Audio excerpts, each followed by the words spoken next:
Saya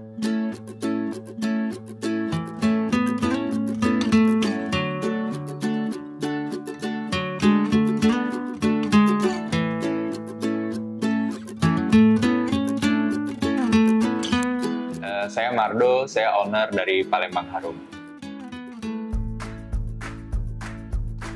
Sebenarnya Palembang Harum itu mulai di 2012 ketika ada kebingungan ketika mau lulus kuliah. Jadi setelah lulus kuliah mau ngapain kan? Akhirnya mikir kesana mikir kesini, dan pada saat di kuliahan itu kebenaran ada pelajaran atau kuliah umum yang namanya program wirausaha mahasiswa.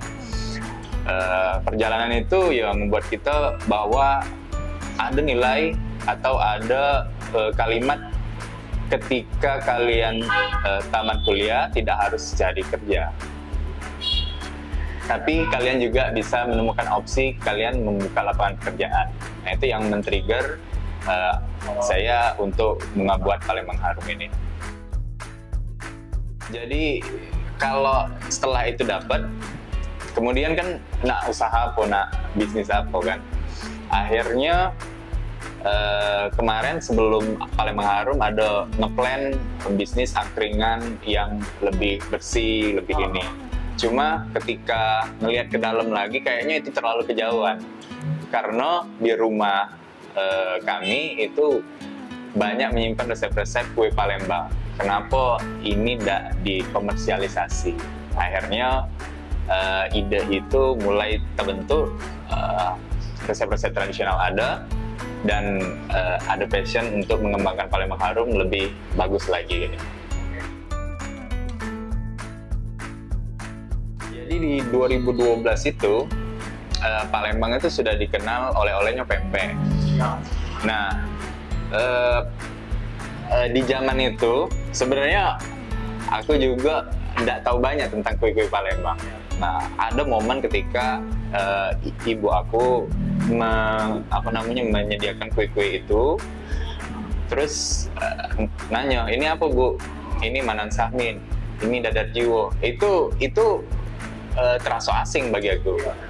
Jadi, oh ini kue Palembang ya? Iya, waduh, mana kau udah tahu ini segala macam kan? Akhirnya ketika itu muncul di momen yang sama, aku pengen jualan apa kan kayak itu kan? Muncul pertanyaan itu, akhirnya, oh ngapo dak kue Palembang ini aku jadi ke oleh-oleh. Konsep dasarnya itu. Apa dak kue Palembang ini aku jadikan oleh-oleh? Karena di mata aku, uang sudah ada kebosanan oleh-olehnya pempek, dan Palembang Harum waktu itu pengen kasih opsi bahwasanya kuliner Palembang itu beragam, ya bukan pempek gue, ini ada kue-kuenya loh. Itu kenapa harus ada kue. Selain itu kita punya resep-resep zaman dulu yang berhubungan berkaitan dengan kue-kue Palembang yang jadi andalan. Kalau di sini pasti nyari kojo, kue duren, sama 8 jam. Tapi intinya Harum itu aku ambil dari akronim nama yai aku. Jadi nama yai aku Haji Abdul Rahman Ujang Malian. Jadi disingkat Harum. Dan nama keluarga dari ayah aku dikenal dengan Harum. Misalnya nama ayahku Zulkarnain Harum, nama kakaknya Harum. Ya, jadi dari situ sih nama itu diambil. Tapi kalau aku secara filosofisnya, Yai Harum ini adalah sosok yang tidak aku temui, grandparents yang tidak aku temui. Jadi dari nyai dari ibu aku ketemu, terus istrinya yai aku ini ketemu kan. Nah, Yai Harum ini sudah meninggal ketika ayahku umur SD lah gitu. Jadi aku belum sempat ketemu. Nah, salah satu apresiasi, dedikasi untuk ngebuat keluarga ini juga bisa lebih dikenal. Gitu. Sebenarnya kalau ngeksplornya, yo balik lagi aku ke orang-orang tua, ibu aku banyak waktu itu ke apa nama wace, cece itu bahasanya tuh, ada kue apa kan cece. Nah akhirnya di perjalanan kan kue Palembang itu sebenarnya itu be punya keciri khasan. Balik lagi yang ngebuat kue Palembang ini ada pada zaman itu karena resource-nya kan. Misalnya banyakan dari tepung ketan, sagu, atau tepung beras itu kan karena resource-nya kan. Akhirnya berimpact ke makanan-makanan yang ada pada zaman itu. Nah, balik lagi selera itu kan kagetnya bakalnya beda kan.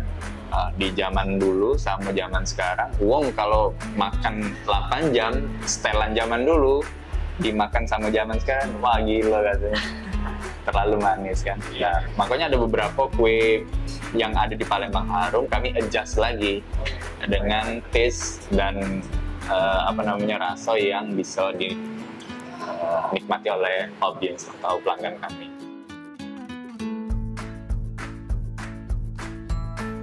Jadi kalau kue durian ini sebenarnya produk kecelakaan. Produk kecelakaannya kayak ini. Di 2019 akhir, aku ngubah positioning Palembang Harum. Kalau di awal-awal 2014, yang aku buka outlet, terus ada pempek, ada laksan, ada apa segala macam yang bisa makan di sini. Kemudian sampai berjalannya waktu aku teliti lagi, jingok, oh ternyata aku harus mainnya ngubah positioning. Jadi aku buat di 2019 itu Maksuba dan 8 jam kemasan eksklusif untuk oleh-oleh. Jadi kami ngubah positioning untuk oleh-oleh hand carry. Itu aja. Set outlet aku yang ubah galau 2019 itu, set outlet aku ubah galau, kursi-kursi meja-meja aku keluari galau, aku banyak ke etalase waktu itu untuk ngejual Maksuba 8 jam untuk oleh-oleh. 2020 negara api menyerang, COVID ya. Jadi setelah COVID itu, mana nak jual oleh-oleh, uang bepergian bela tidak boleh, uang keluar rumah bela tidak boleh. Akhirnya itu masih oke lah, di awal-awal Januari itu kan masih isunya di luar baik. Ya. Kemarin sudah ada isu yang PSBB atau PPKM itu kan, udah ada boleh nian kan.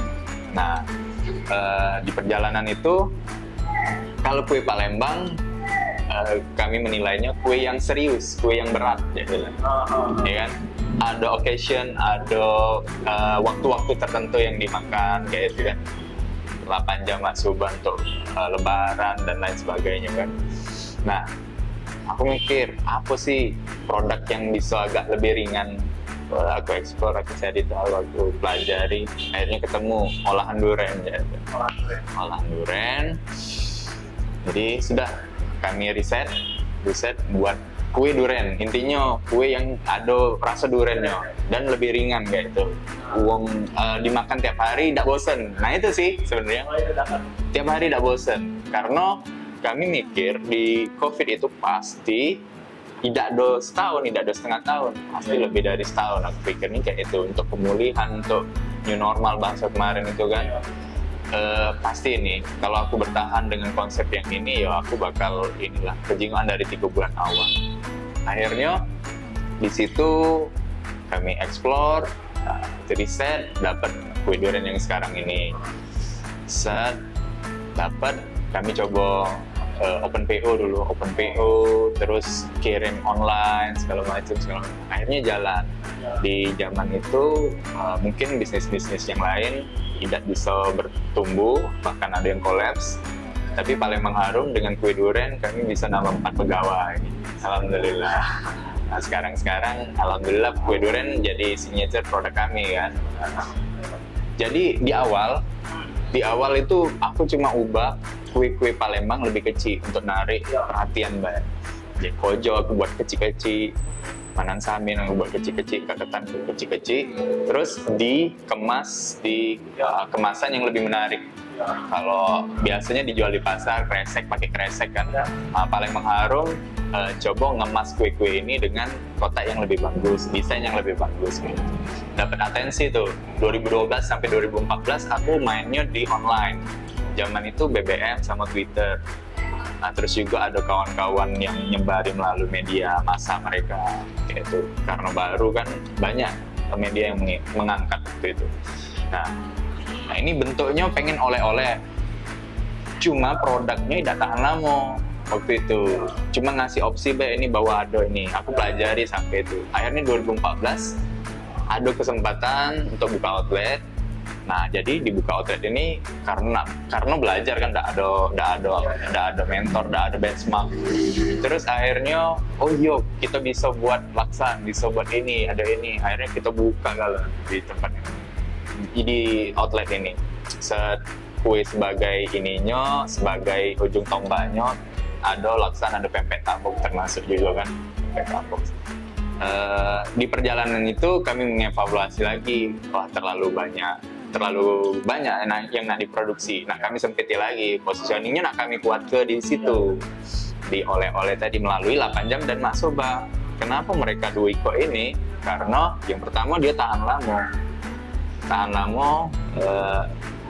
jadi cocok untuk oleh-oleh kayak itu. Yang kedua, nama mereka Duiko ini tanpa dipromosi lagi, wong sudah nyari kan 8 jam sama Mak Soba. Apa kue Palembang kayak itu?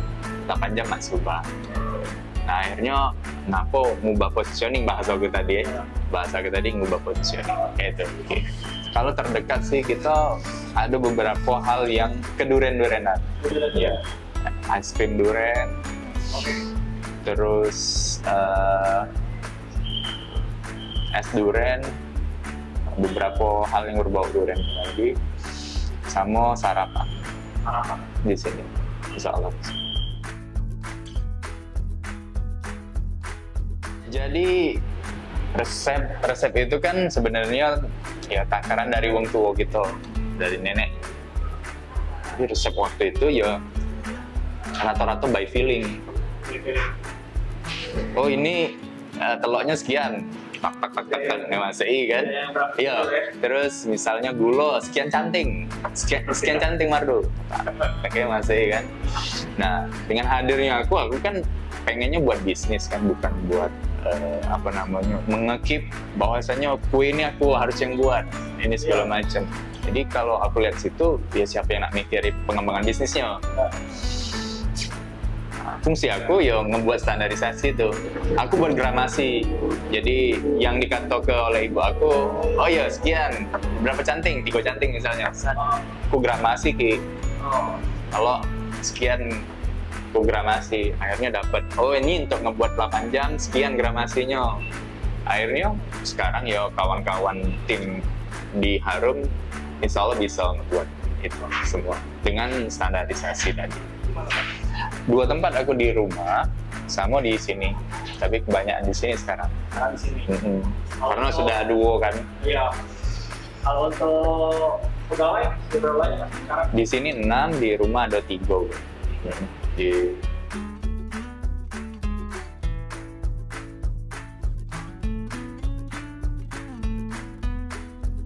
Menu kalau yang ready tiap hari itu kita punya sekitar 20 sampai 30 menu yang ready di ini kan. Tapi kita itu kan ada kue-kue yang memang dalam tanda kutip tidak dikonsumsi tiap hari, tidak dicari tiap hari. Jadi kami ngekip itu buat by order bagi. Jadi ada sekitar 100 kue yang bisa diorder di kami, yang intinya kue-kue Palembang. Insya Allah kami bisa buat di situ.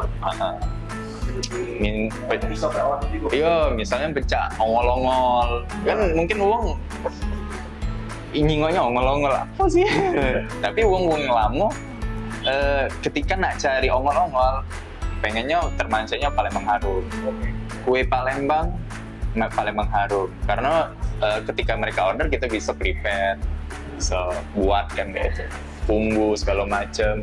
Ya bisa lah. Menu-menu di sini mulai dari 2.000 sampai 350.000 juga ada. Sebenarnya tanpa disadari Ya, cuma kan kalau konsep ini sebenarnya preferensi ya. Aku lebih seneng ke sana, terus Palembang masuk yang sana. Akhirnya tone warna yang ada di sini Dagate biru kan, yang cece itu kan, Iya. ya kan. Akhirnya yo selaras ke situ. Karena seneng merah, ada emas-emasnya tuh. Palembangnya atau apa? Ya, akhirnya wong ngiro di konsep Palembangnya, padahal tidak juga sih. Wajib sih, bukan penting, wajib karena di era sekarang kan kalau aku lihatnya selain cepet harus efektif juga kan. Iya. Cepet efektif. Nah kalau kita jalannya dewe-dewe mungkin efektif ya, tapi tidak cepet. Iya. Cepet itu dalam artian kalau tadi kasusnya Leisa, Harum punya market, Leisa punya market. Kolaborasi itu menyatukan market Ruiko ini. Oh ternyata karena Harum misalnya media promosinya ngepost di Instagram atau atau ada poster-poster di sini, setidaknya wong tahu oh ini ada band namanya Leisa. Terus juga kebalikannya, di postingan Leisa dia kan punya market, melihat oh ternyata ada Palembang Harum ini toko kue ya, setidaknya nancep itu dulu. Nah akhirnya ketika ada kebutuhan kue, mungkin mereka nge-grab ke sini. Oke. Kalau Palembang Harum lah masuk online nggak tuh? Sangat komers. Masuk. Jadi ada beberapa produk memang yang masuk ke e-commerceable bahasanya itu kan. Tapi ada juga yang tidak ya kan? Ada juga yang tidak kan. Contoh di Shopee, aku jual gulopuan. Oke. Jadi gulopuan itu kalau di di Palembang pasti ngingetnya di Nasi Dagung, hari Jumat Nasi Dagung. Nah kalau di Palembang Harum ada setiap hari. Tapi ada juga yang dari luar kota nih. Kan kami itu kan kadang-kadang, Kak ini dijual di luar kota juga, bisa kirim enggak? Segala macam enggak? Nah kami agak ribet nge-resource uang, fokus ke situ lagi. Belum banyak produk yang bisa dijual. Akhirnya kami taruh di Shopee we. Gulopuan tuh. Tiba-tiba ada order ya sudah di-pack. Ada order sudah di-pack. Jadi kita tidak melayani dengan penuh, tapi ketika ada order bisa kita layani.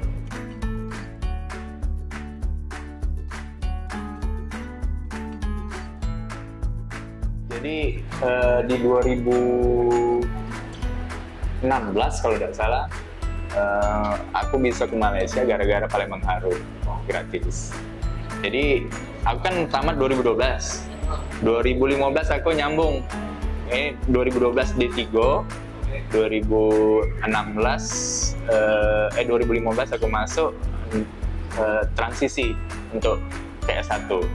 Jadi di situ ada kompetisi wirausaha nasional, aku dapat ada nomor di situ. Akhirnya diapresiasi oleh kampus untuk ngadiri Young Entrepreneur Summit di Malaysia. Nah, menurut aku di situ hal yang lumayan ya. Karena bahasanya tuh baru buat paspor pada saat itu. Nah, karena belum ada pengen ngapain di Malaysia sekarang. Nah, karena ada itu, wah ketemu kawan-kawan mahasiswa kampus dari Asia Tenggara, ada Vietnam, ada Thailand segala macam. Ya, oh ternyata pemikiran budak mahasiswa ini kayak ini di sini ya.